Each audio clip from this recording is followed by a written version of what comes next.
Mike, are these all your friends? I don't have this many friends. They're all excited investors in March. Well, thank you, Mike. We couldn't have done it without you. Mike Milken, it's a special pleasure to have you here again this year. We founded the firm 10 years ago, and Mike was our anchor investor. Gregory has been with us this time, and now he's running a gaming offshoot. But Mike's been there, and Lowell, thank you, Lowell, for all your support and guidance over the years, and his team. And thank you for the performance, Jamie. Well, you know, you're welcome. No, a few months ago after Charlie Munger passed away, I called Mike and says, Charlie passed, and he was a great mentor over the last decade. Mike, you've been too, and I just wanted you to know how much we appreciated you. Thank you, Jamie, and I'm just a little older than Charlie was, that's all. Yeah, well, I can blame Charlie for my sense of humor. It gets me in trouble sometimes. I think I was becoming Charlie Munger last summer on a road trip to Europe. The Germans don't have my same sense of humor. Yeah. I was in Munich, I was giving a talk, and it says, Mr. Montgomery, you have the 2 best biotech companies in America in your portfolio. What's your methodology? And I said, well, I don't hire Germans. I thought, oh God, that didn't go down very well. But Jeff von Maltzen's here. I guess he's German, so hey, I thought you would have thought it was funny. But what do you say to someone who says that? We just get out, we hustle, we work, we meet great people, we build relationships with them, we try and do the right thing, and it takes years to build relationships. Charlie always talked about building this a network of trust, and we hope that you can all be part of that. With Mike's insights and guidance, we've had this ability to really look critically at the sectors. And today we're going to talk about demographics, education, AI. I think, there's an old adage that, God looks after drunks, fools in the United States of America. And I think we're at one of those moments again with this AI boom in America, which is just incredible. Productivity grew at 2.7% last year, double the norm. Keith Stryer is here from NVIDIA. You look at NVIDIA, what they're doing, in spite of the education system where they had to hire people from in America. NVIDIA encapsulates everything: immigration, education, and AI. And you look at it and you say, it's just driving America. And we're leaving China in the dust competitively. We're booming economically. It's lifting the market. It's creating job opportunities. It's creating productivity growth. It's creating economic growth. And have you ever seen anything like this? We've seen cycles before, but is this an unprecedented super cycle, Mike, or are we just getting caught up in the moment? I think it's a different cycle based on expectation of technology. You spoke about productivity.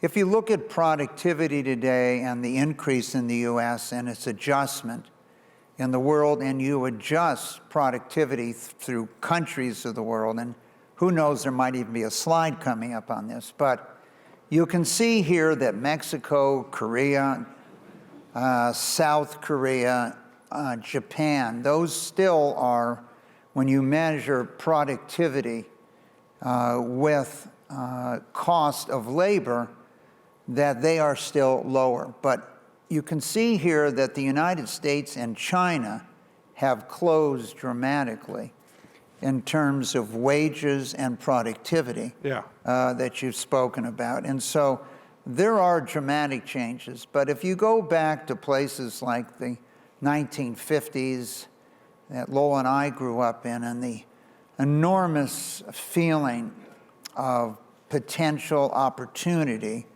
the show Happy Days, somewhat symbolic of it. We're not there for a lot of reasons, and many of those reasons today are the infatuation with wealth that exists and expectation. But one of the things that's most exciting, and over the years I've put up some slides here showing you that Only 26% of people under 30 in the United States think their life is going to be better than their parents. Or how many believe in capitalism? Less than 50%, et cetera. But we do these surveys constantly with others for our center.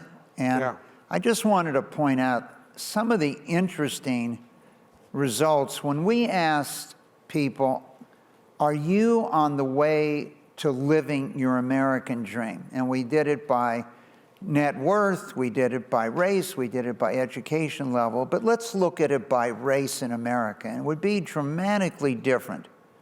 So 77% of Caucasians today believe that they are either on the way or they are there in achieving their American dream. But 74% of blacks in America believe they're on their way to achieving their American dream or have achieved it. Likewise, Hispanics, 71%, and non-white black Hispanics are 71%. So there isn't a lot of variation by race. There is somewhat of variation by have you achieved it yet. But when you talk to people in the country and ask them, are you on your way to achieving your American dream? More than 70% of the people, no matter what their race, tell you they've either achieved it or they're on their way. And so that's an issue. And I would say, Jamie, as we look at many of the issues that we are addressing, particularly since the massacre of October 7th by Hamas, you see a lot of changes. And I don't think people have really fully understood the change in America because of that. So today, there are more people that were born in sub-Saharan Africa than Europe in the United States. So Europe's around 9% of the people that weren't born in the United States were born in Europe. In 1960, that number was 75%. And you can see here, more people were born in Africa than in Europe, but almost as many people were born in the Middle East as were born in Europe today. So the change in demographics in the country is so significant today that I don't think we've really focused on it. Ronnie, can we have this on our conference monitor, same slide by a chance? Yeah, thanks.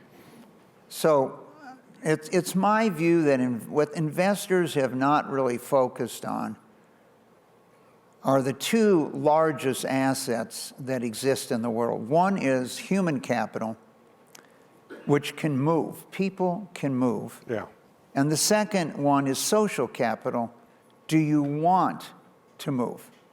Do you want to move to another country? And the number of people that want to immigrate, if you look at Latin America in the last 10 years, it's doubled. 37% of the people living in Latin America want to move, most of them to the U.S. Sub-Saharan Africa, 37% want to move, and that's where the growth in the world's population is. The Middle East, 27%. These people want to be on the move. And I think if I would say what has been the failure of the United States in the last 20 years, it's our immigration policy. So if you haven't noticed, the population of Canada has increased by 50%. They have a very enlightened immigration policy. If you have a business, if you have a college education, if you speak English, you speak French, there's fast track. And if you look at the PISA scores that just came out, they have now Canada ranked as high as 4th or 5th in the world. We can just look in science.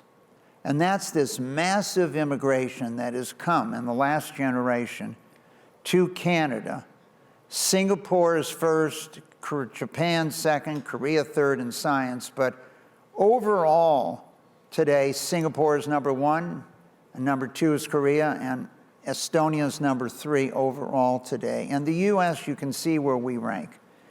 And if the U.S. had the same immigration policies as Canada, we would have 50 million more people in the U.S. today who are educated, talented that want to come here. And so when you see what the standards are, and we so underestimate how dependent the United States is on immigration. So your topic today, Jamie, AI, 77% of every single person getting a PhD in AI in the United States was not born in the United States, only 77%. And if you look at AI entrepreneurs here, 75% of these unicorns, their founders, their CEOs were not born in the United States. And if you look at the people in different fields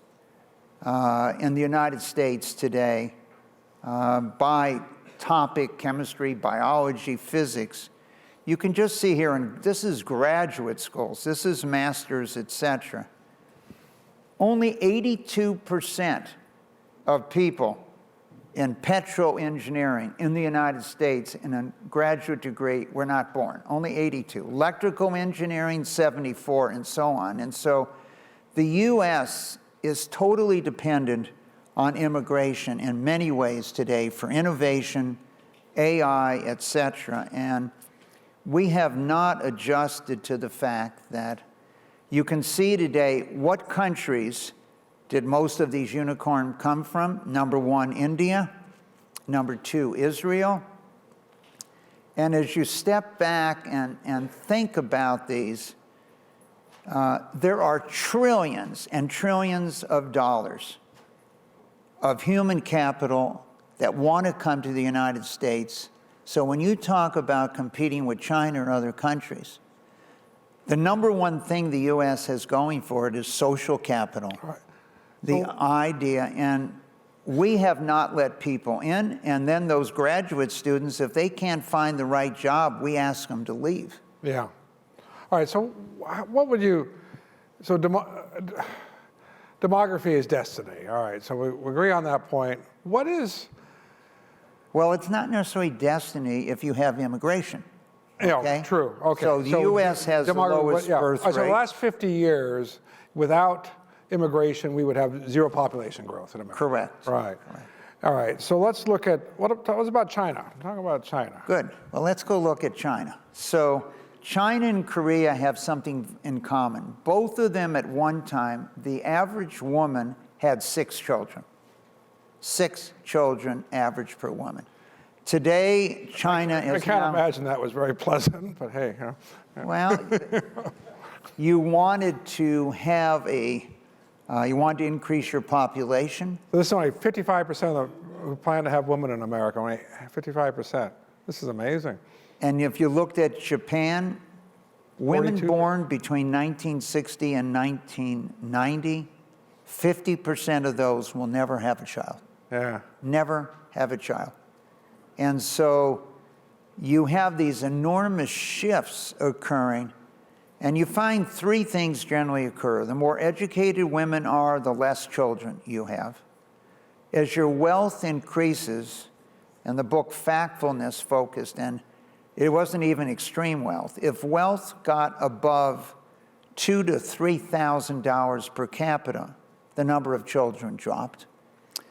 And the third factor was at the level of other opportunities for women. As they increased, the number of children dropped. And so you're looking at a world that has changed so dramatically, with most of the developed world below replacement. So at one time, 80% of the world's economy was in the US, Europe, and Japan. 20% of the population, 80% of the economy. Today, that's around 40% of the world's economy and dropping. And so what I'm saying to you is the big differential the US has is not AI.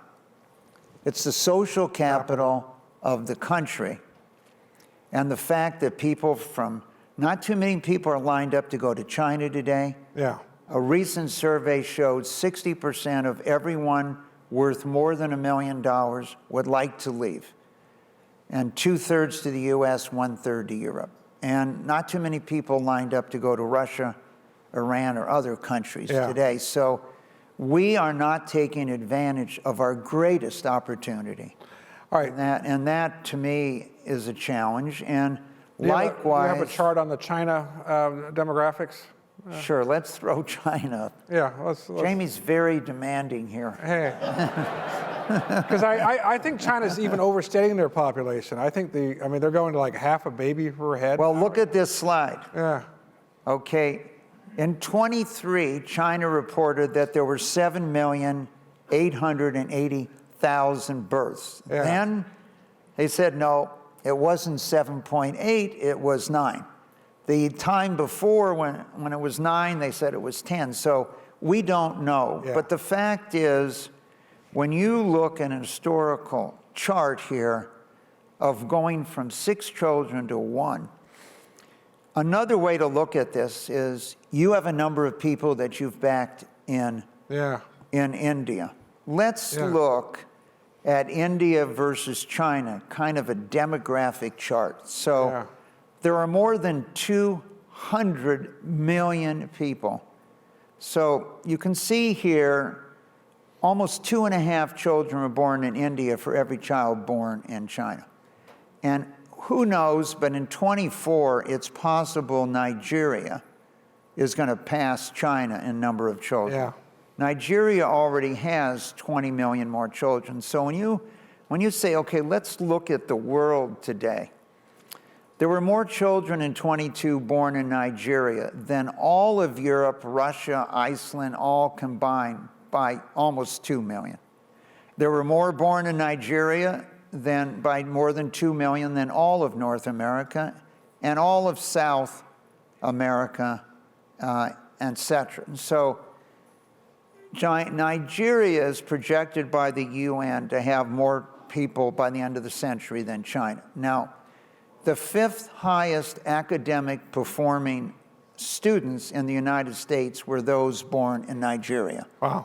So I would say to you that, I'm constantly lectured, there's more entrepreneurs in Nigeria than the US, and most of their great entrepreneurs want to come to the United States. So there's a lot of changes. I don't think investors fully understand, and if you need to get it to understand it from an investment standpoint, you can buy rural cities in Japan for less than $500,000. Because 2 people die for every 1 born for the last generation, and the young people don't want to live in rural areas. So you have cities today where almost no one is living there. And that's happening in parts of Europe, etc. And so I think understanding this strength here, you can see what people are doing. Here's a company in South Korea that's paying employees $75,000 to have a kid, okay? And another one's paying you almost $25,000 to have a child. So there are a lot of incentives, and they're building resorts in South Korea now, no one under 21 allowed. Yeah. I actually think that's a great idea. Why not? I mean, not the resort. I mean, the bonus. Jamie, how many kids do you have? 4. Okay. Yeah, but I think paying a bonus for having kids, why not? I mean, Samant, should we do that? It's a little late for us, but I mean, what the hell? I mean, I'd like to. It's a better use of money than most of them. Jamie, I'd like to go back to one of the panels you had before. That was so powerful. I don't know if the audience fully understood the power, and that was in biotech. Yeah.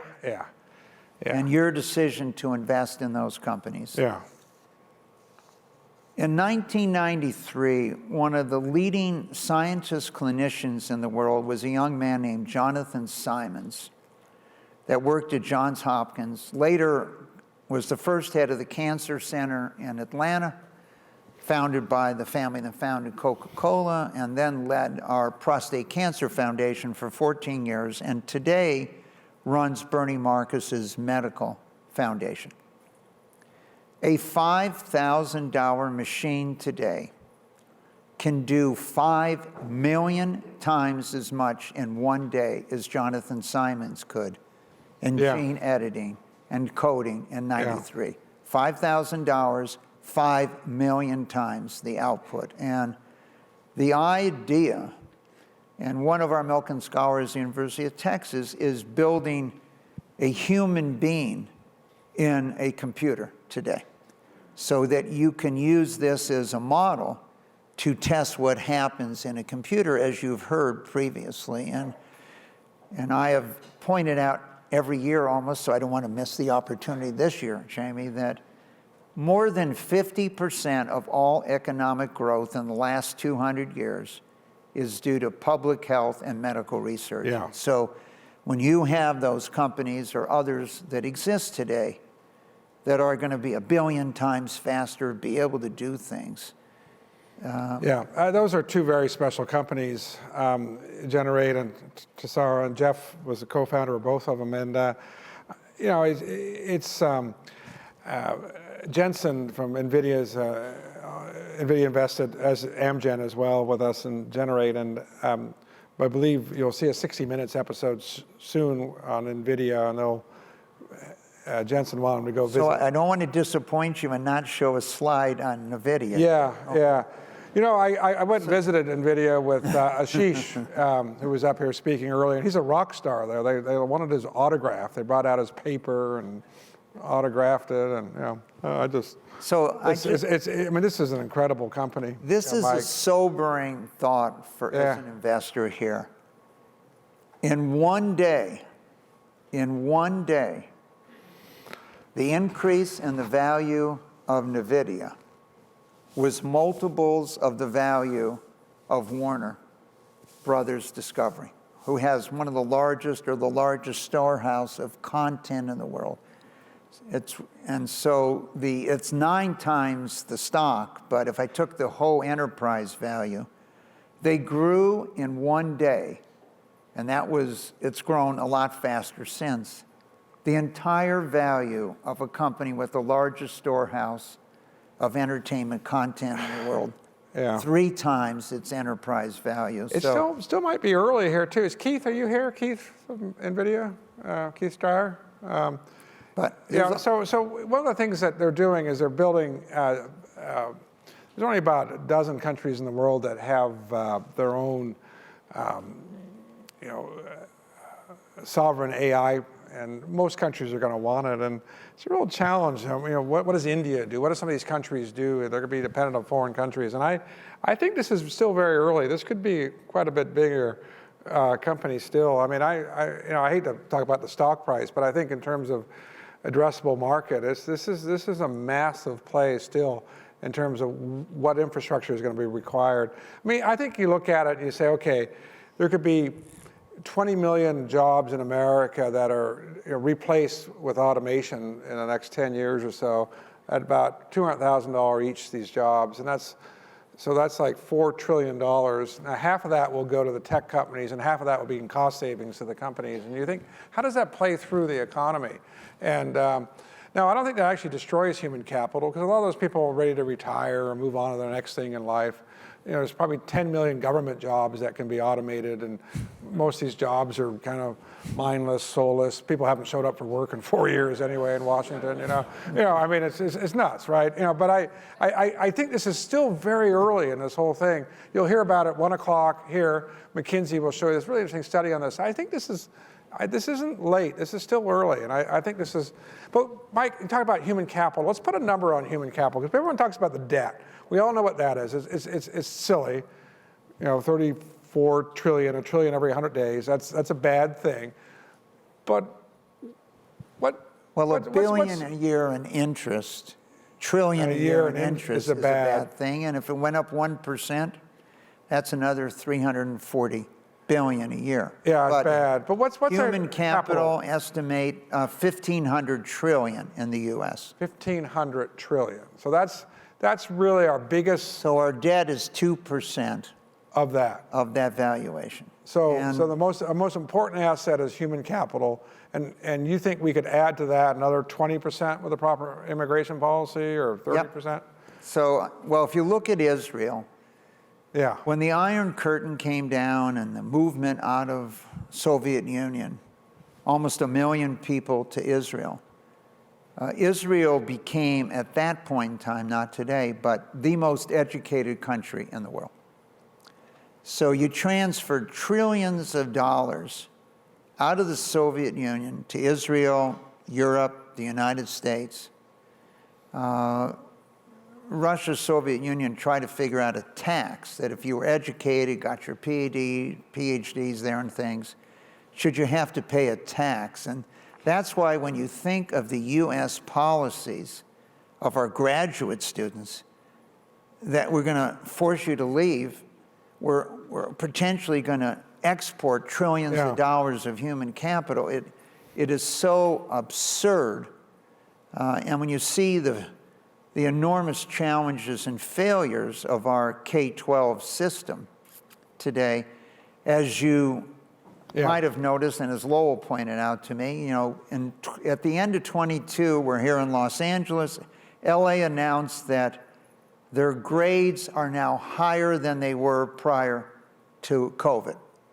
And then people began to look at their test scores and notice their test scores are an all-time low, grades are an all-time high.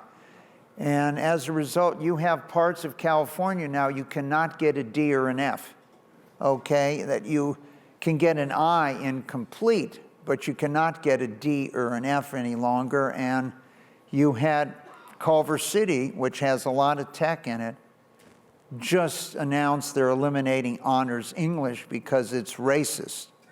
And you had... So is algebra. Yeah. Well, algebra... The Egyptians are complaining. They don't get enough credit. They already attacked algebra, Jamie, by saying you should not be able to take algebra until high school. Taking it in middle school is racist. Now, in India, where they're 2 years ahead of us in mathematics in school, you just imagine telling that really talented 7th grader, sorry, you can't take algebra because it's racist in America, but if you went to Canada, you could take algebra or some other country. Yeah, it's, well, Mike would point out that we're in the bottom quartile in every educational category in California except self-esteem. So, yeah. So maybe all these students will grow up to be venture capitalists.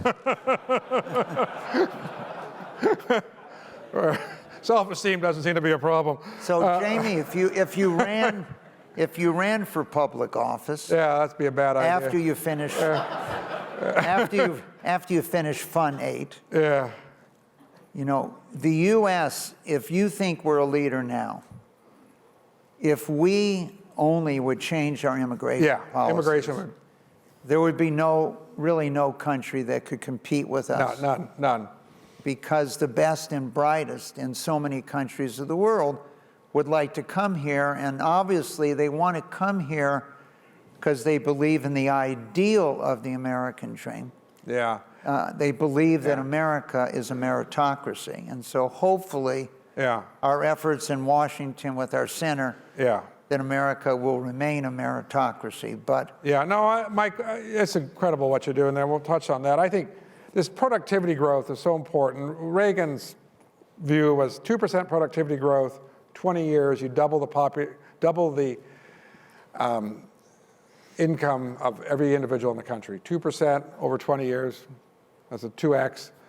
And we did it between 1980 and 2000. And then we've had some slippages and income inequality. So you can see on this chart here, the outliers are South Korea, an amazing differential in productivity adjusted by labor, and Mexico.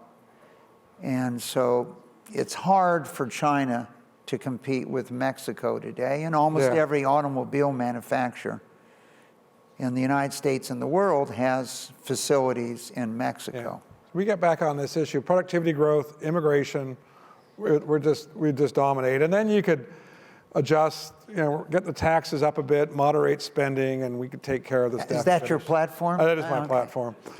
Every candidate I give money to, it's a death knell for them. But all right. So one would predict we're going to have a recession, but it's an election year, so there's absolutely zero chance of a recession this year.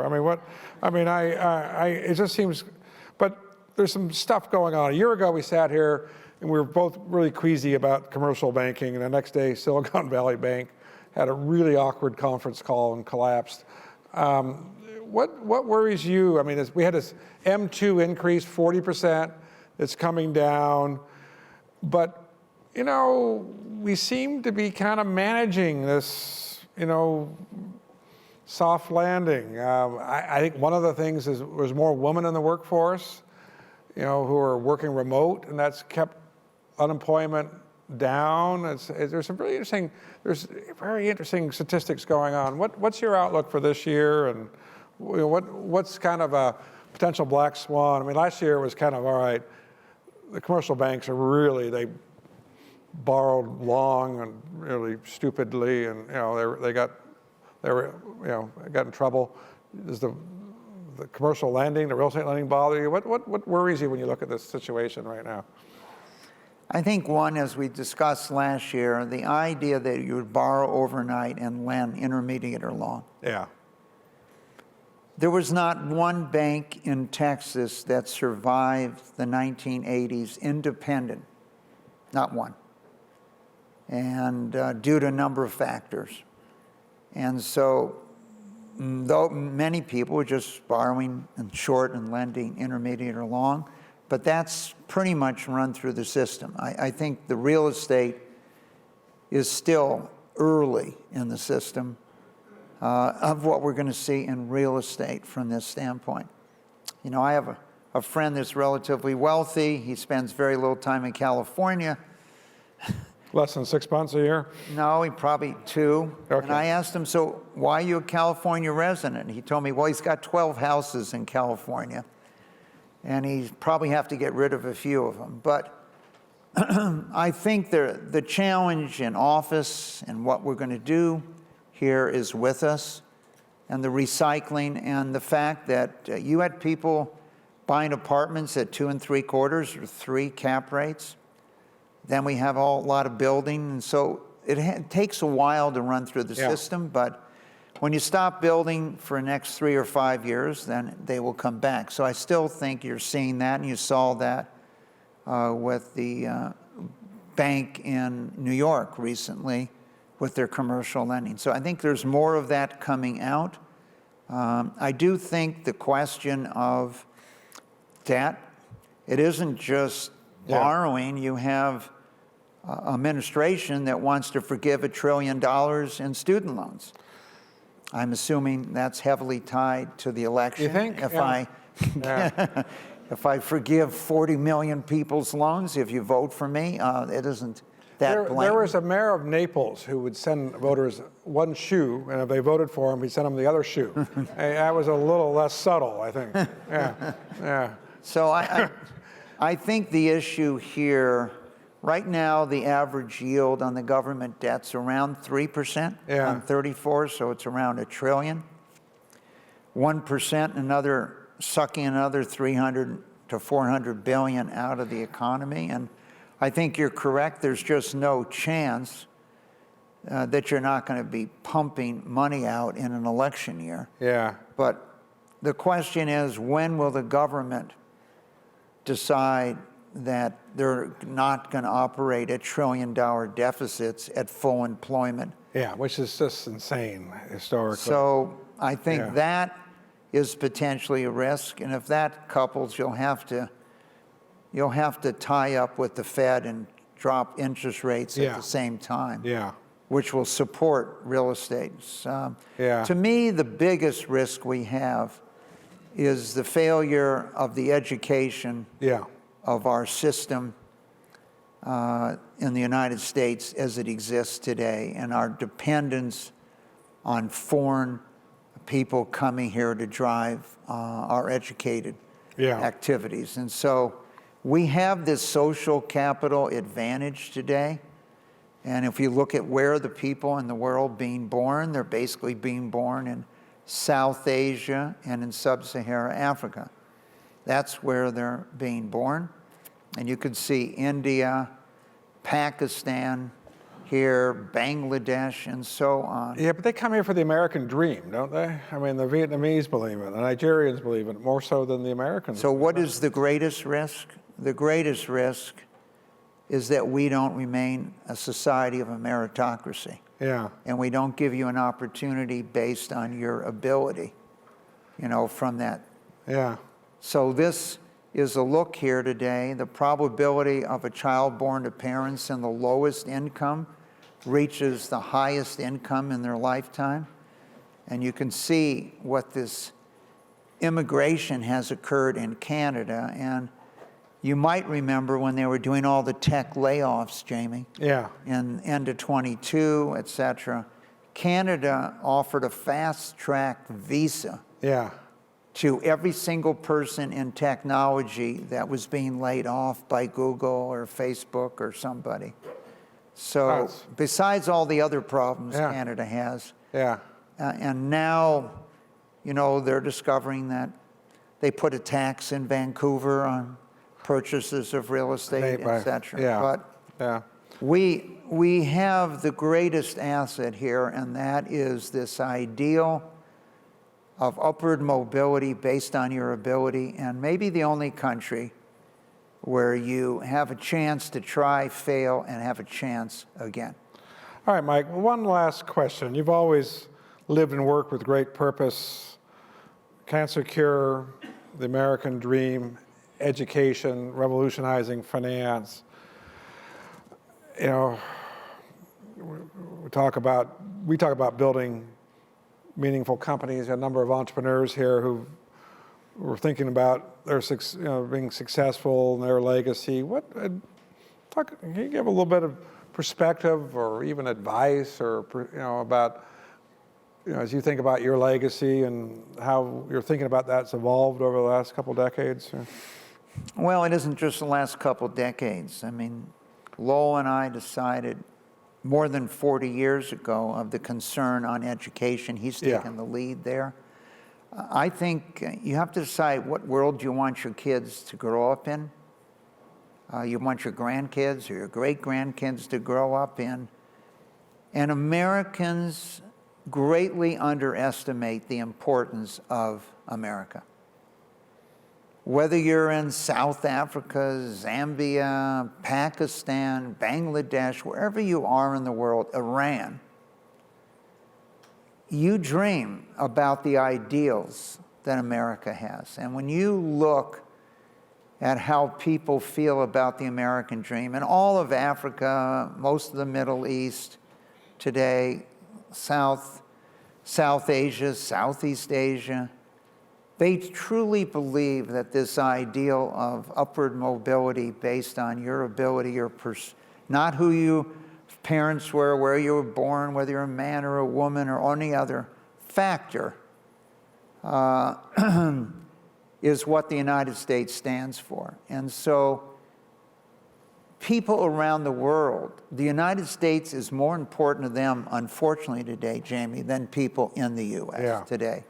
And so to me, what I worry, and I think every single person should be worried about, is what type of a world are your children, grandchildren, or great-grandchildren going to grow up in?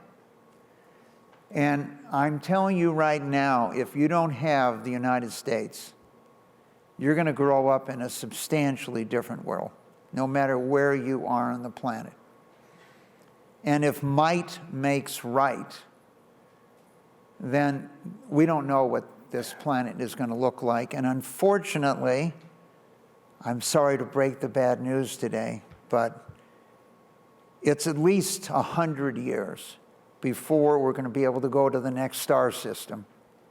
Yuri Milner is estimating we'll know if there's a planet in the next closest star we got to make this one within work. 40 years. Yeah. But there isn't any other place you can go. So when can we come visit the Center for the American Dream in Washington with our kids and grandkids? The fourth quarter this year, but we'll be totally open for the March conference next year. And who knows?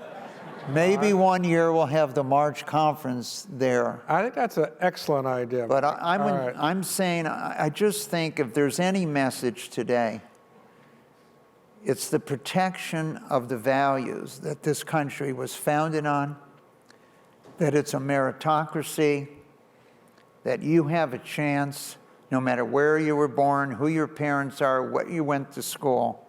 If you have a new idea, a good idea, that you have that opportunity and that you have certain moral rights. And I cannot express enough to everyone here that if you lose them here, you will lose them on the entire planet. Yeah.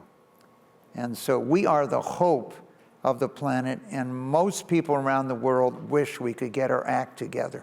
Yeah. Okay. Mike, thank you. Thank you. Thank you, everyone.